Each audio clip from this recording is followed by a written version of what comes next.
7th district. I'm like, people don't understand the differences. It should have been 7th district because of the side of the street. Like on Marion it's like the right side is 7th and the left side is 6th district. But it was 6th district who, so they all went up there. They had this thing that's like, it's kind of rough. I know them both of them.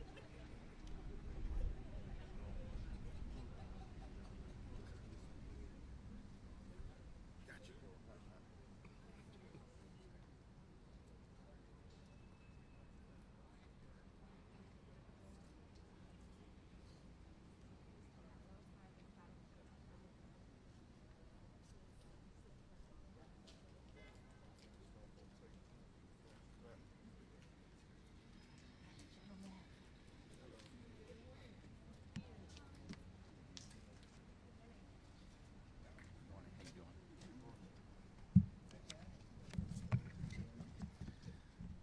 Good morning.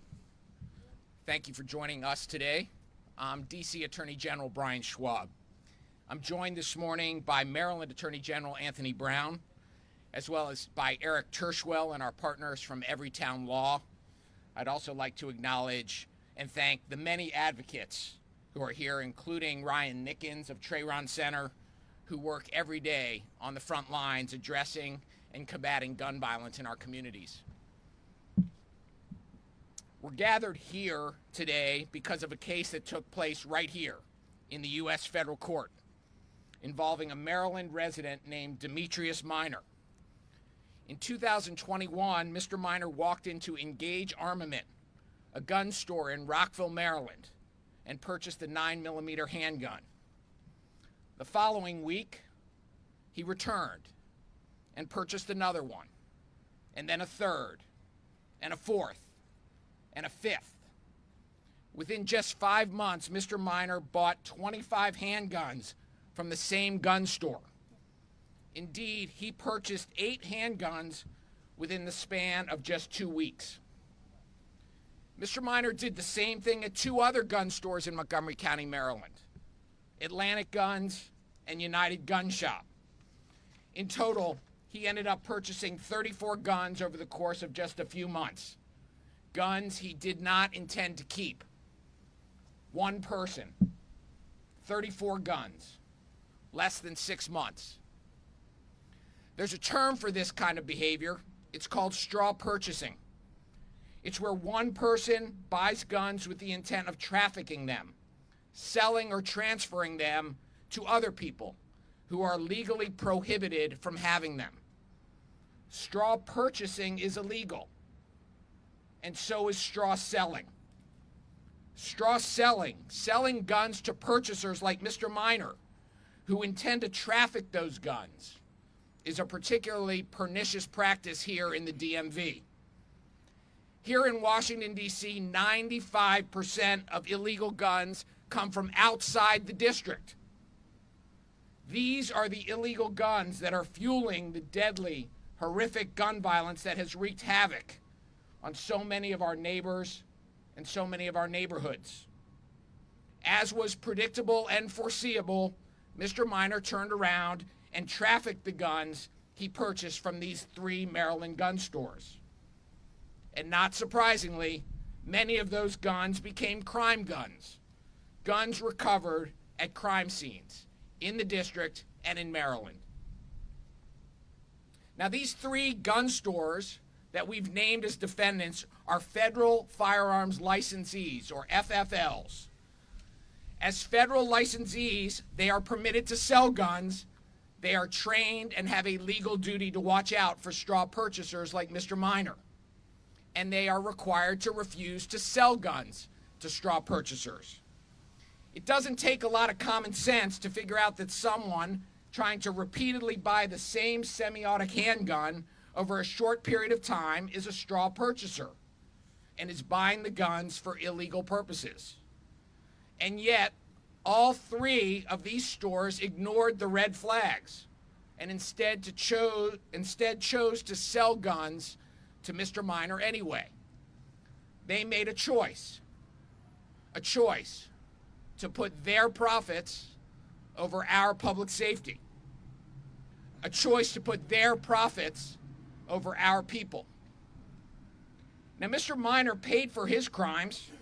He was prosecuted, convicted, and sentenced right here in this federal court.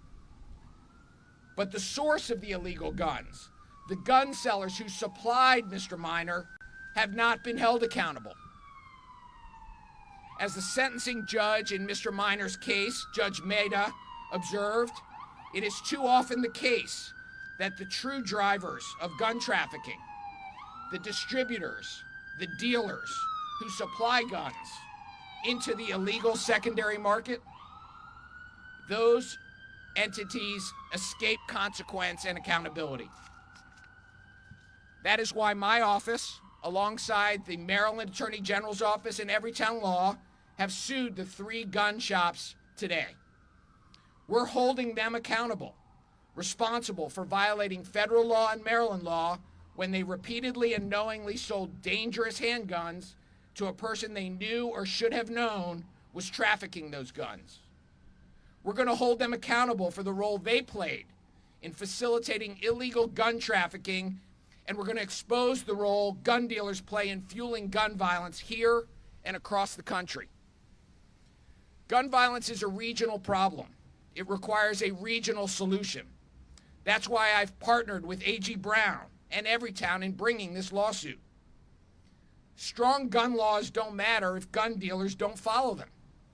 They don't work if gun dealers that are supplying guns choose to flout the law in order to pump the volume of their sales. As I mentioned, 95% of illegal guns recovered here in D.C. came from outside of D.C. 95%. And the vast majority of those guns have been trafficked by straw purchasers. Our borders are porous. Guns purchased in Maryland and Virginia and other states end up on our streets, used in crimes which devastate the lives of our residents, disrupting our community. 9 of the 34 guns sold to Mr. Minor have already been recovered as crime guns by MPD and by Maryland law enforcement. The rest remain unaccounted for. The Office of Attorney General here in the District of Columbia, my office is committed to doing everything we can to address and drive down the unacceptable level of gun violence in the District of Columbia. And while the numbers this year are trending in the right direction, one gun crime is one too many. There is still so much work to be done. We will continue to prosecute juvenile crime, including every case involving a gun where there's enough evidence to do so. We will continue to make sure that youth who cause harm face consequences for their actions, while also helping and to make sure they get the resources they need so that they don't reoffend. We will continue to defend the district's common sense gun laws against legal challenge. We will continue to prosecute the district's red flag laws, seeking extreme risk protective orders, or ERPOs, to keep guns out of the hands of people who shouldn't have them. We'll continue to go after ghost gun manufacturers who seek to peddle gun kits online. And we will continue to fund grants to community-based organizations that are doing the hard work every day on the ground to reduce violence in our communities. But effective policing and prosecution, while critical parts of any comprehensive strategy, are not enough. We can't effectively address gun crime without addressing the guns themselves. Our city is being flooded with illegal weapons. Gun recoveries in D.C. over the last decade have gone up 130%. We need to do more than just chase the guns once they've already been trafficked here. We need to get to the source. We need to get to the suppliers. We need to stop guns from getting into the district in the first place. We can't keep asking the back end to deal with gun violence when it's people at the front end, the distributors, who in pursuit of profits are driving violence. We need to not only put a stop to their illegal conduct, but we're going to hit them where it hurts them most, in their wallets. I'm proud to join with Attorney General Brown in Everytown to try to address the regional scourge of gun violence. Together, we intend to hold accountable those at the source of the gun violence epidemic, gun dealers who choose to prioritize their profits over the public safety. I want to thank the attorneys in my office, the attorneys at the Maryland Office of Attorney General, and at every town for their tremendous hard work and dedication in putting together this detailed complaint.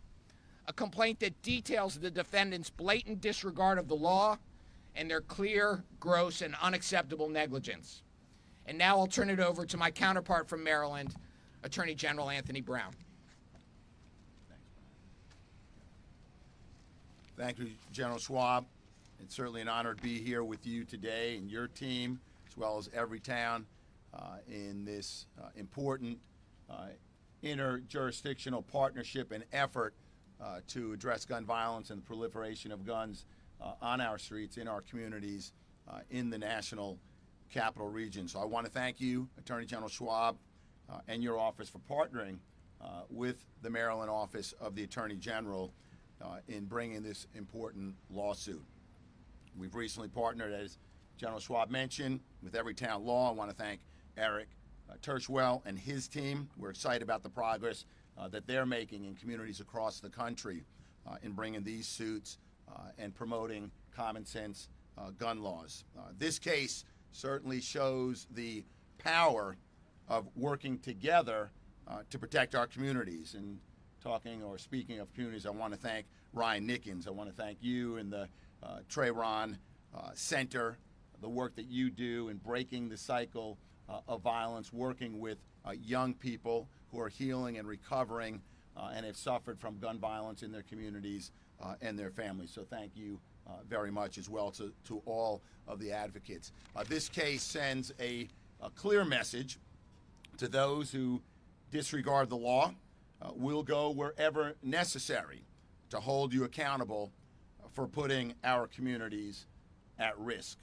Many of us have watched the news and we wonder, where are all these guns coming from? Well, today we have part of the answer, and we're taking serious action. I'm proud to bring this lawsuit on behalf of Maryland in partnership with the District of Columbia. This joint action shows our commitment to holding gun dealers accountable when they don't follow the law. Regardless of where you stand in the gun debate, we can all agree that people who aren't legally allowed to have firearms shouldn't get them. Straw gun sales, as you heard, where someone buys a gun for someone who can't legally own one, those transactions are illegal. And gun shop owners have a responsibility to enforce the law. These illegal sales fuel gun violence across state lines. And as Attorney General Schwab detailed in his remarks, that's exactly what happened here. Federal records show a pattern of illegal activity involving 3 gun stores in Rockville, Maryland, which sold firearms to Demetrius Minor. These stores repeatedly sold large quantities of similar handguns over short periods of time. That should have been a clear warning of straw purchases.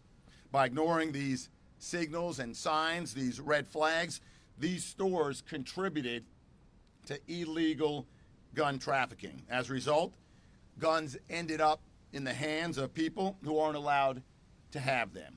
A report from my office identified these stores as the top 3 retailers of crime guns recovered in Maryland from August 2020 to July 2021. Clearly, these stores played a role in supplying firearms used in crimes across our region. We want to thank local law enforcement for their work in uncovering and recovering many of these guns. Law enforcement spends valuable time and resources dealing with the consequences of firearms getting into the wrong hands, often leading to tragic outcomes. Gun violence inflicts grief, pain, and trauma on our communities. Families are devastated, lives are lost, and innocent people are harmed.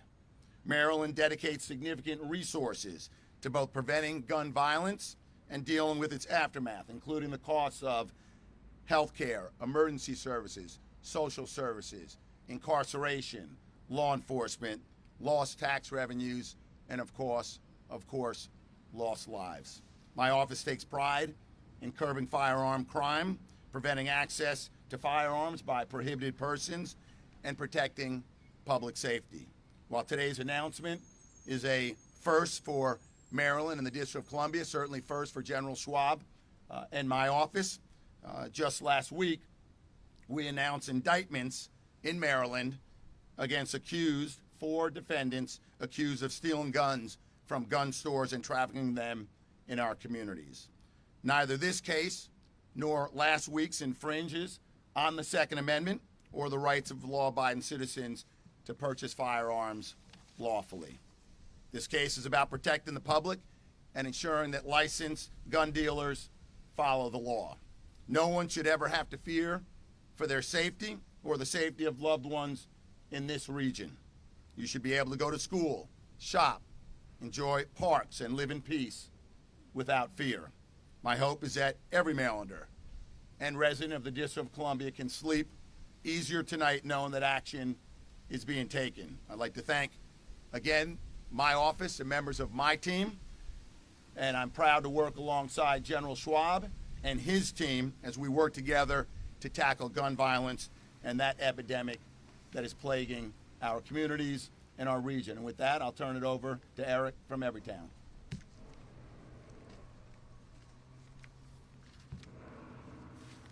Thank you very much, A.G. Brown and A.G. Schwab. My name is Eric Tershwell.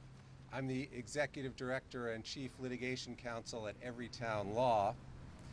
Everytown is proud to be partnering with the Attorney Generals of the District of Columbia and Maryland in this important case to address interstate gun trafficking.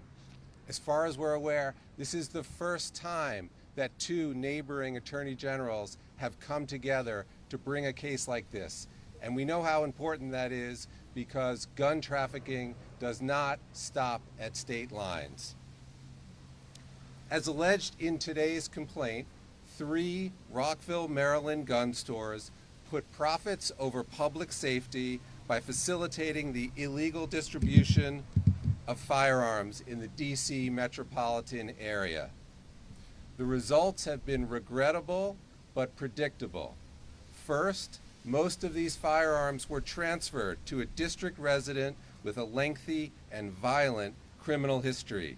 That's Mr. Willis, who was mentioned earlier. Second, too many of these guns have already been recovered in connection with crimes in Washington, D.C. and in Maryland. And you can see that on this map, which I believe is, over here. These are the locations of many of the recoveries of the guns involved in this trafficking ring that we are taking action on today. And I want to give you a few examples of some of these recoveries. This is all laid out in the lawsuit that was filed earlier this morning.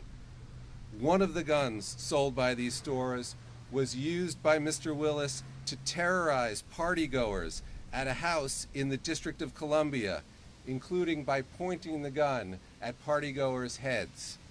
Another gun was found in Prince George's County in the possession of a suspect in a stabbing. A third was recovered in the district from a fugitive with an active warrant for assault. 2 others were recovered along with illegal large capacity magazines and illegal narcotics. Many more are still out on the street and unaccounted for. Now, as we also explain in today's filing, and as you've heard, federally licensed gun stores like these 3 Maryland retailers are well aware of the indicators of straw purchasing. Those indicators include bulk purchases and repeated purchases of the same or similar guns in a relatively short period of time. And that's exactly what we have in this case. As you can see from the second chart here, the defendants repeatedly sold numerous similar handguns to a single straw purchaser in a short period of time, sometimes multiple guns on the same day. Now, as you've heard, both Mr. Minor, the straw purchaser, and Mr. Willis, who he sold many of the guns to, were both prosecuted and sent to prison. But as the attorneys general both emphasized, that is not enough. And that is why we are here today. We need to cut off the suppliers of crime guns in addition to punishing the purchasers. As the federal judge who presided over Mr. Minor's sentencing in this courthouse observed, and I'm quoting now, "What sense does it make that a gun shop can sell 25 plus weapons to someone without incurring any consequence?" That was Judge Maida in this courthouse. Today is the beginning of these stores incurring those consequences. The remedies we're seeking include injunctive relief to make sure the stores stop facilitating illegal gun sales, as well as funds to abate the public nuisance that their actions have contributed to. So let me end by noting this is not the first time Everytown Law has teamed up with state and local officials to address and seek accountability from bad apple gun stores, and it will not be the last. This lawsuit should serve as a warning to any other gun store that believes that it can profit off of illegal straw sales. You are not immune from being sued. And if you are putting the safety of the public at risk, if you turn a blind eye to illegal purchases, if you are helping to fuel gun trafficking, you will have to answer for your actions in court. I want to thank all the attorneys in the DC Attorney General's office, the Maryland Attorney General's office, my colleagues at Everytown Law for putting this case together. And with that, I'm going to turn it over to Ryan Nickens, President of the Trayron Center.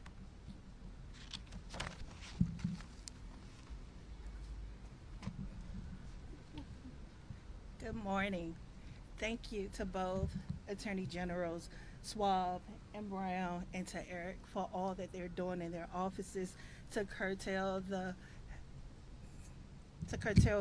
illegal guns from flowing into our city and killing our family members and community members. My name is Ryan Nickens. I am a native Washingtonian. I grew up east of the river and in this city that I love because I love my city. My city has not always loved me back. And in 1989 was the first time my family was impacted by guns. My Uncle David, on January the 27th, 1989, was walking from my grandmother's house to my aunt's house. And on 22nd Street in Southeast, he was killed. He was not the intended target, he just happened to look like someone. But that did not stop the pain. That did not provide for us some kind of relief to our grief, because my uncle was dead and his daughter was left without a father figure in her life. My family would not be able to grieve my uncle when a next door neighbor shot and killed my sister Tracy in 1993. And then in 1996, my brother Ronnie was killed.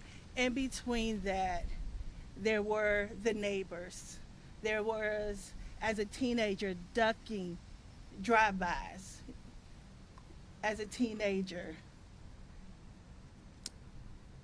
looking at the seat beside me and knowing my classmates should be there. But prematurely, because of the illegal gun flow into our communities, that classmate was no longer there. And their dreams and their family's dreams for them were killed because of an illegal gun. And so fast forward, 30 years later, we still have an illegal guns problem that is taking the lives of our loved ones. It is the reason I founded the Trayron Center, an organization that works with children 4 to 14 who live in communities where intergenerational gun violence is happening and has continued to happen, and there are no resources, there are no mental health and trauma resources for our kids. And so they are carrying the weight of the world on their shoulders at 4 and 5.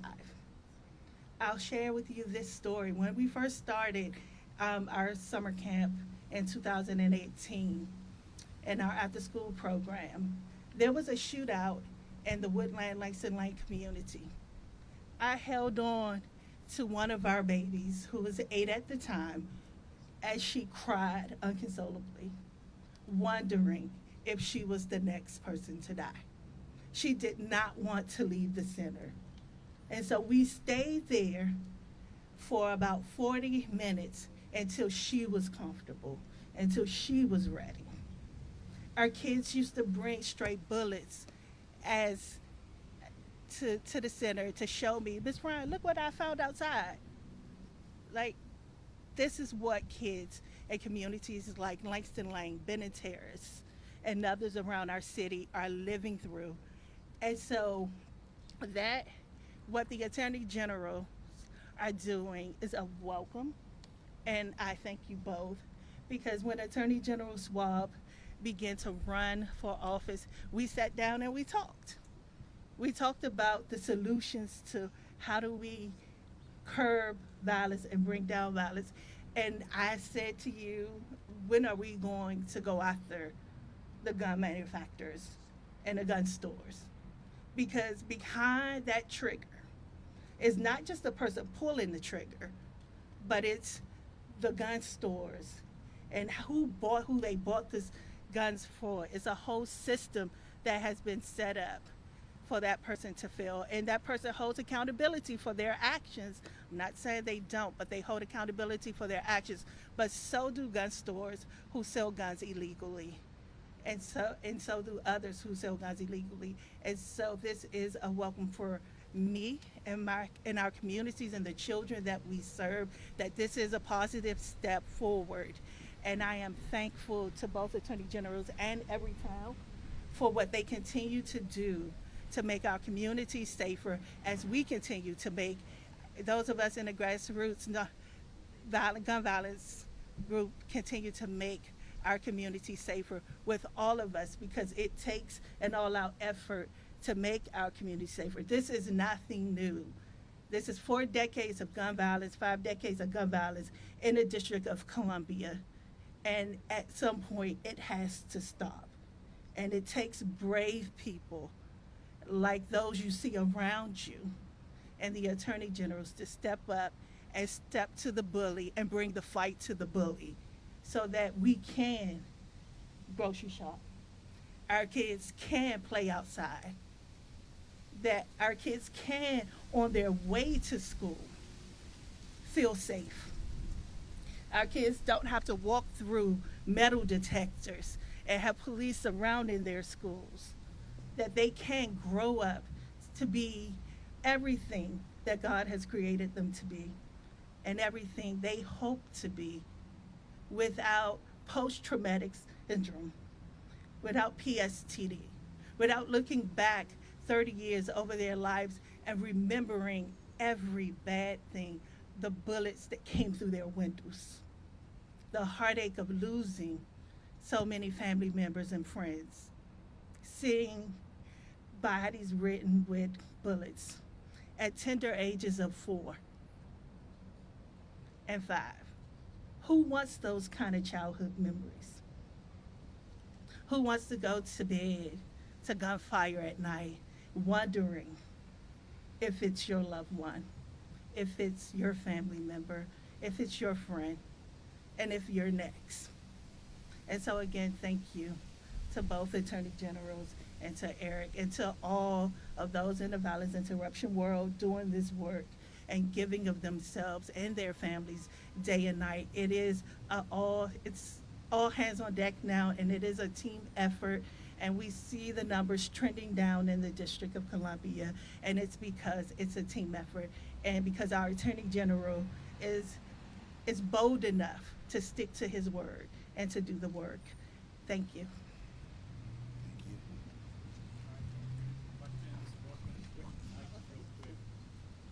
Testing 1, 2, 2, 2, 2. So, calling folks, you say your name and your outlet. So you want one at a time, just give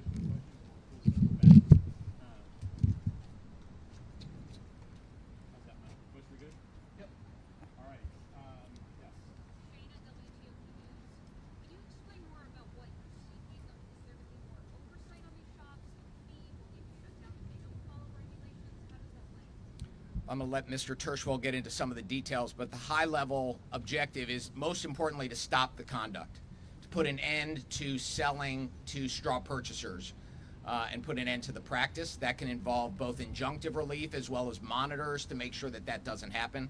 We most certainly are also seeking damages and penalties against these dealers for the havoc and the damages they've caused, as A.G. Brown laid out. Tremendous cost to our communities in terms of response costs, in terms of lost economics and jobs, and that's before you get to the impact on people's lives and the fear factor and the trauma that people experience. Let me just say one thing. And let me just add, too, I mean, it's not just United Atlantic and Engage. They are the defendants in this case. But as we've all sort of expressed, this is sending a clear message. We will disrupt your business model if that includes engaging in straw purchases. So yes, it's an injunctive relief, stop doing what you're doing. It's monetary penalties, and where we can, we'll seek punitive damages. And the goal is to disrupt and discontinue this for these defendants, and to send a signal to all gun store owners in the DMV that if this is what you do, this is what we do, and we're going to disrupt and discontinue what you do. William Ford from Maryland Matt. Attorney General Brown, real quick, please, sir. Yep. Being that this is an interstate type of particular suit, are you looking, is your office looking to do some more and file some more of these type of suits?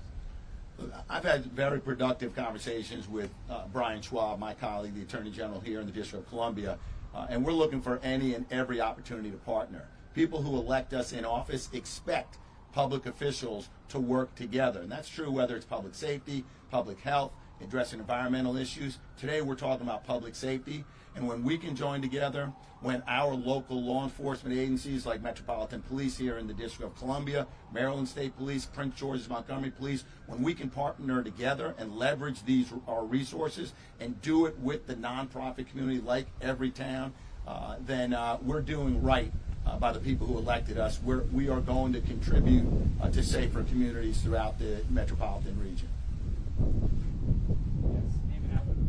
Dave LaValle with DC News Now. Attorney General Brown, just to expand on this last question, got the federal charges. Are there any plans to seek state charges in Maryland?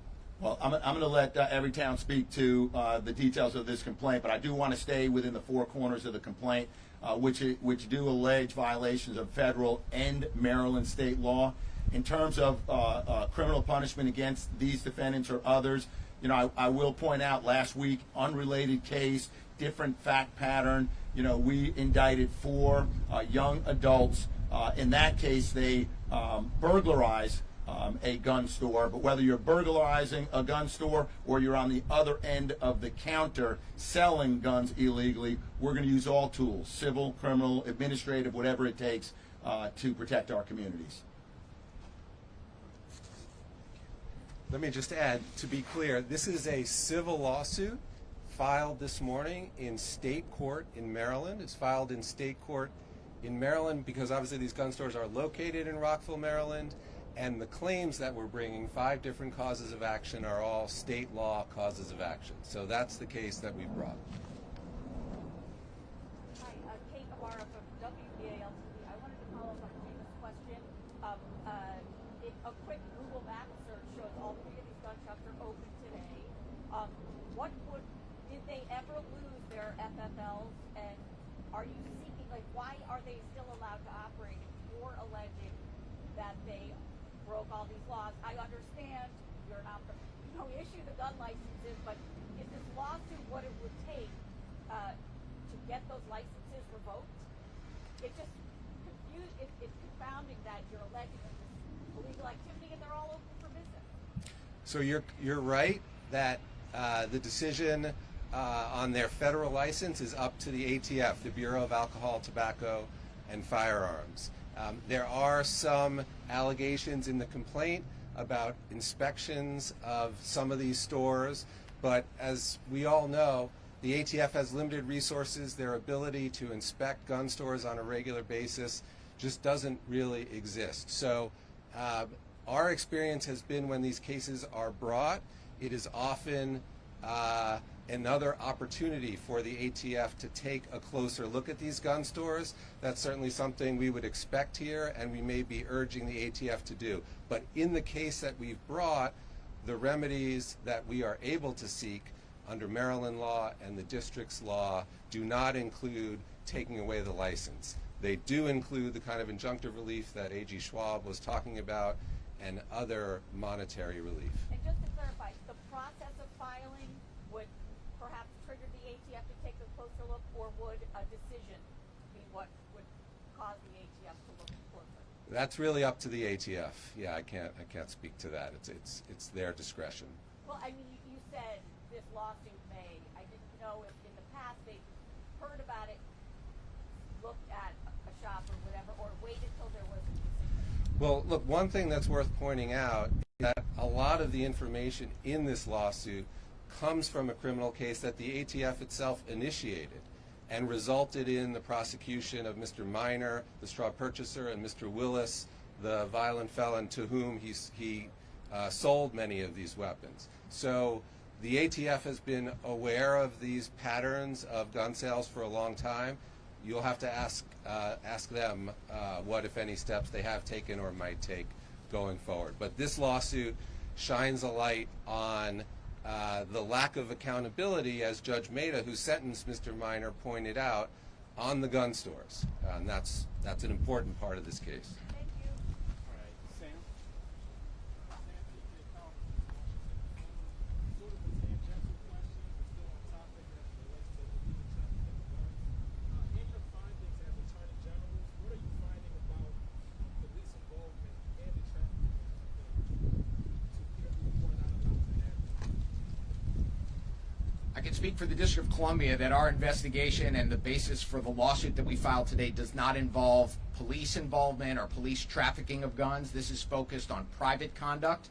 The businesses in Maryland making a decision to look past the red flags, to stick their head in the sand when there were obvious signs of straw purchasing going on repeatedly over a short period of time. This is focusing on private conduct of Maryland businesses violating both federal law and Maryland law in selling to straw purchasers.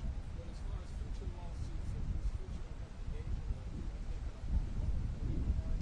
just in the spirit of expanding and just hammering down on illegal trafficking of guns, what are you finding as far as police officers? As I've made clear, my office is interested in doing everything we can possibly do to address the scourge of gun violence. And to the extent that there is anybody violating the law or disregarding the public trust or engaging in behavior that puts D.C. residents, D.C. visitors, D.C. employees at risk, we're going to use every tool we have at the Office of Attorney General to come after them. Jess Arnold with WSA Now. Well, no, just he asked for a follow-up here. I mean, the same thing here. We're using every tool at our disposal, whether it's criminal penalties and using federal, state, and local law enforcement, whether what we're doing today, bringing civil actions. We're going to use every tool at our disposal to rid our communities of gun violence. Yeah, hey. Quick question about one of the examples that was listed in the release that you mentioned a gun recovered in November 2022 from a DC hotel. I don't know if you're able to confirm if that's related to the shooting of the Not able to confirm that. Beatrice Peterson, ABC News. I know this is a first of its kind lawsuit with the two states, but one state that's missing that's nearby is Virginia. I was wondering if you guys have had any engagement with the Virginia AG, as well as any conversations about these gun stores and their guns maybe being trafficked into Virginia. Well, I can say that Jason Miyares, the Attorney General of Virginia, is somebody who both A.G. Brown and I have regular communication with. We are always looking for opportunities to collaborate and work together on issues that affect the DMV. Gun trafficking is one of those, environmental contamination, worker exploitation. There are a variety of issues that we are much more effective at addressing when we work together. And that's why this effort with both A.G. Brown and my office together is hopefully sending a strong signal, and we welcome A.G. Miyares and other regional AGs to joining us in this collective effort. Brad Bell with Channel 7. Next question here on Fear the Streets and Mr. Robinson, or will you do it separate? Sorry, Brad, we're going to do on topics first, and then we can circle back.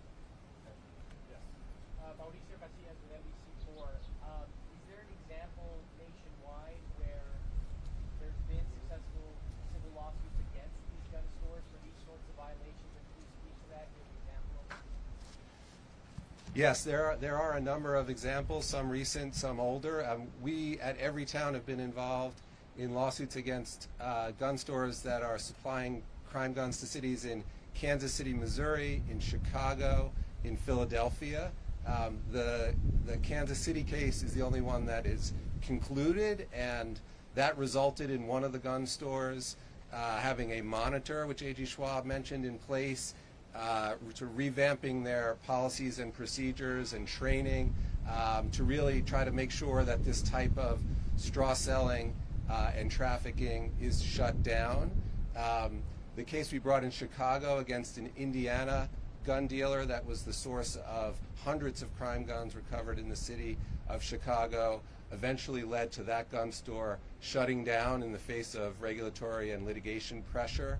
And then if you go back a few years, the city of New York brought many cases against out-of-state gun dealers that also resulted in the installation of monitors and other remedies. And there actually is some follow-up social science that shows, as you would expect, that the number of recoveries of guns sold by those stores significantly dropped. So the short of it is, yes, there is precedent and there is success to be pointed to from this type of lawsuit. On topic. Shouldn't the Maryland State Police have intercepted these sales? I mean, that's my question, Attorney General. Shouldn't the Maryland State Police have intercepted these sales with the number? Well, Brad, I'm not going to speculate in should have, could have. Okay, I'm going to stay on where we are right now. There were illegal straw purchases that were made. Many of them, not all of them, were recovered. The Demetrius minor was prosecuted for that, and our role today is speak to the responsibility of the gun stores and what they failed to do. Sorry, just to add to that, I just wanted to point out, and this is quoted in our complaint, this lawsuit focuses on the gun stores, as the ATF says, as the gun industry itself acknowledges, the gun stores are the front line and the first line of defense against illegal trafficking and illegal gun sales. That is where this case is focused, and that is where we should be focused right now.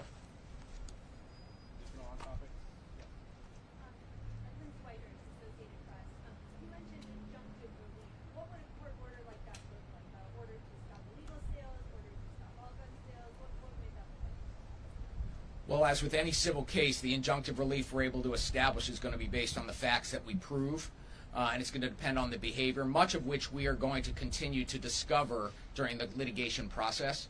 Injunctive relief can range from a complete shutdown of the stores, the imposition of a monitor that's going to be there having eyes and ears in the conduct, more regular reporting, and a restriction on the type of practices and behavior that a particular commercial enterprise can engage in.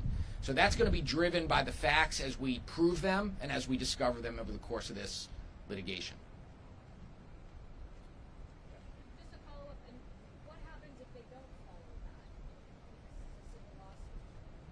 What's the teeth? Well, as behind any injunction, when a court imposes an injunction on a private party or business and the private party doesn't follow, they can be held in contempt, and there are a whole bunch of sanctions that flow from a contempt finding and the finding that a party's been in violation of a court-ordered injunction. Question, Mr. Tirschwell. Mr. Tirschwell, you mentioned about how D.C. and Maryland is the first time you've been filed with suits such as this. How come it hasn't been done elsewhere in places like New York, New Jersey, and close proximity? Just from your experience. I can't really explain why it hasn't happened elsewhere. I think the important thing today is that we're setting a new precedent. And, you know, we are looking at this issue of gun stores that are supplying crime guns across the country. This is a very powerful and strong example of cross-jurisdictional cooperation and working together. And as I said, I certainly don't expect that this will be the last such collaboration. All right, we have time for 2 or 3 more. Is there anyone who hasn't asked they're on topic? Yes.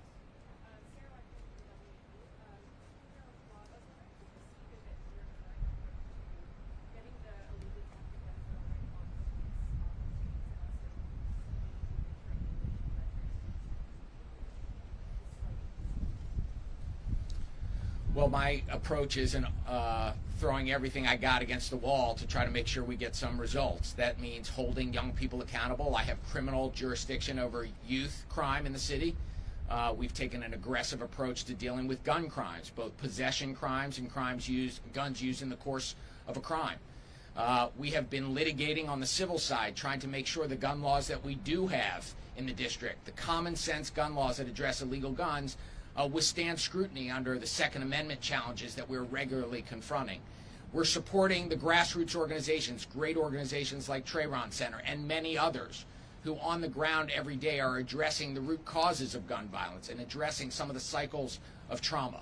And of course, our violence interruption commitment in the city has been one to disrupting retaliatory gun violence wherever we can. And the Cure the Streets program, which has been overseen by my office, has shown great success in reducing the amount of crime and reducing the number of deaths caused by guns in neighborhoods that have had historically the highest levels of gun violence. We're going to continue to collaborate with the U.S. Attorney's Office that has jurisdiction over adults where we can. We work regularly with Matt Graves and his team. We work with our partners in the jurisdictions surrounding the district to do everything we can to identify problems and bring solutions to them. That's what the district deserves. It's what residents deserve.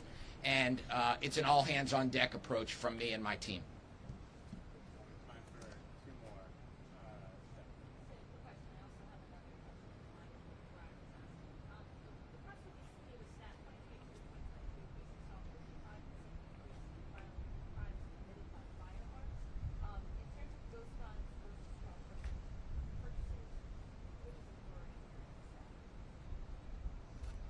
I'm going to let every town weigh in on if they have some of the specific stats. I don't have the specific details other than to say we know that 95% of the guns that are here illegally in our district did not originate here. We know that of that group, the vast majority are from straw purchasing. There are some guns that are stolen, but the vast majority of illegal guns in our city are straw purchase. Now, we also have a problem with ghost guns. And ghost guns are guns that are unserialized, that don't have a serial number, that can be built with a 3D printer and a kit that people are selling over the internet. And my office has gone after those types of companies that are peddling those gun kits, those ghost gun kits, to consumers in the District of Columbia using our consumer protection laws.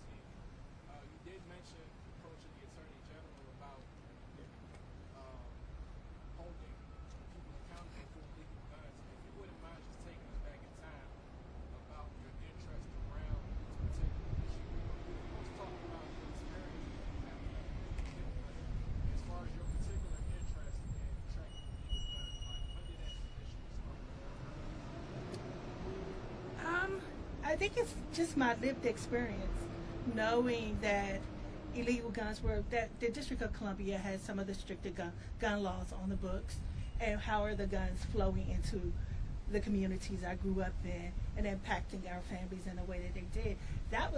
That's my interest in not seeing another person or another family experience the kind of pain that me and my family has experienced over.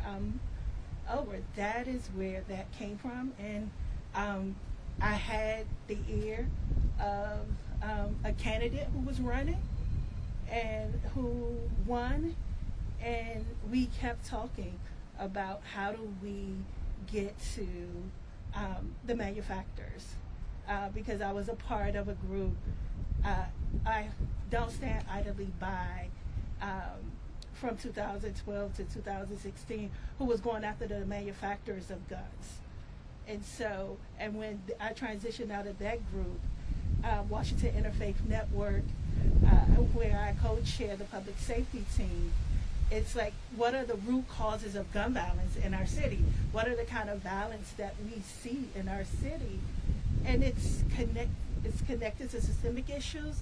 It's connected to illegal guns flowing into our city, and when we look at the type of gun crimes we see, it's interpersonal and then it's maybe somebody stepped on somebody's shoe or looked at them the wrong way, and that person has some sort of trauma related issues, and that's how they respond, some untreated trauma, and their first impulse is to defend their person and by any means necessary, and a gun finds its way. Like when my sister was killed in December 3rd, 1993, had that illegal gun not been there, my sister would still be here, because an argument turned violent in a matter of seconds. My sister and her baby would be here. Does that answer your question? It does. I just want to make clear that you and the Attorney General, y'all had this conversation. Yeah. So what Attorney General Schwab did was he met with, prior to him running, announcing his candidacy and doing his candidacy, he met with grassroots organizations around public safety, and we just got our input, like what we want to see done around public safety. And that was one of mental health and trauma support for our children, and going after gun stores who were not practicing, who were not abiding by the law, and holding them accountable, because like I said, there are multiple people behind that trigger. Before that person pulls that trigger, it's how did that person, let's just think about it. How does a 14-year-old get a gun? Where does a 14-year-old get a gun from? They are not of the age to purchase one. They can't walk into a store and purchase one. So store purchases, an older person goes into a store, purchases a gun, brings it back to the community, and sells it to a 14-year-old. And now that 14-year-old is carrying a gun for whatever the reason that child is carrying a gun, whether it's their own protection because they feel like they can't protect themselves, or they just want to be the tough guy because that's the neighborhood norm. And so, and it's just wanting kids not to repeat the cycles that I grew up in, wanting them to be better, to have better lives, is where this comes from. And like I said, Attorney General Schwab met with the organizations, grassroots organizations, got our input, and he has been a man to his word to stick to doing all that he can in his role as our Attorney General to curb youth violence, to curb gun violence, and to address the public safety issues in D.C.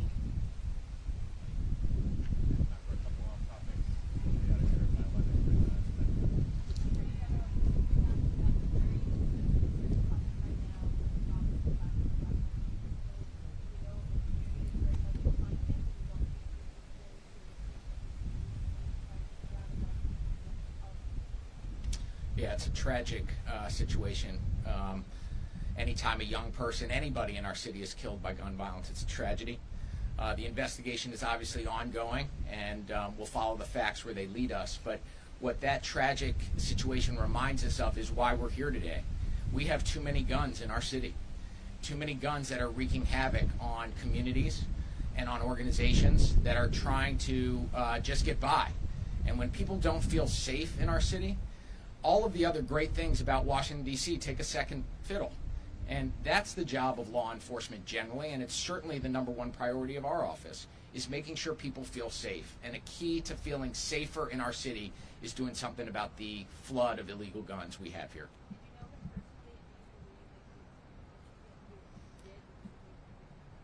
I have met him. I do not know the specifics of the facts. We're going to let the investigation of what happened play its course, and we'll see where the facts lead us. Can you talk a little bit about what he was doing, his tasks, his supervision under the Secure the Streets program? Was there supervision? There is supervision, and yes, Mr. Robinson was a violence interrupter on one of the teams that we have. We have 10 sites here in the district that have been the sites, the neighborhoods that have been historically most plagued by gun violence. The violence interruption work that he and his colleagues do is critically important in terms of engaging with the community, trying to disrupt cycles of retaliatory gun violence, which fuels a lot of the violence in our city. These are dangerous jobs that people put their lives on the line, many times giving back to communities. I've talked to many of our violence interrupters who talk about how important it is to try to give back and make their city safer.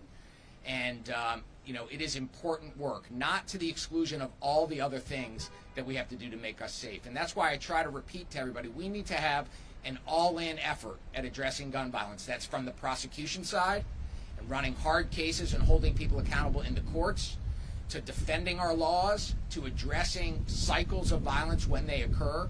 We can't do one or the other. Instead of an either-or approach, we need a both-and approach, and that's what is animating the strategy of the Office of Attorney General in addressing gun violence. I understand it's kind of a 24/7 vocation, passion for people.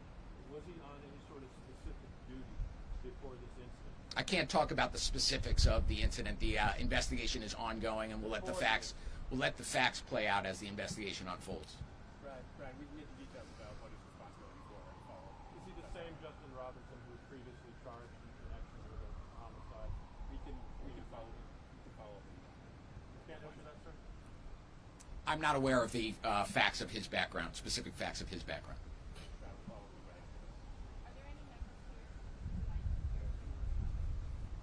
I don't think so. Any other questions from folks? All right. Thank you all very much.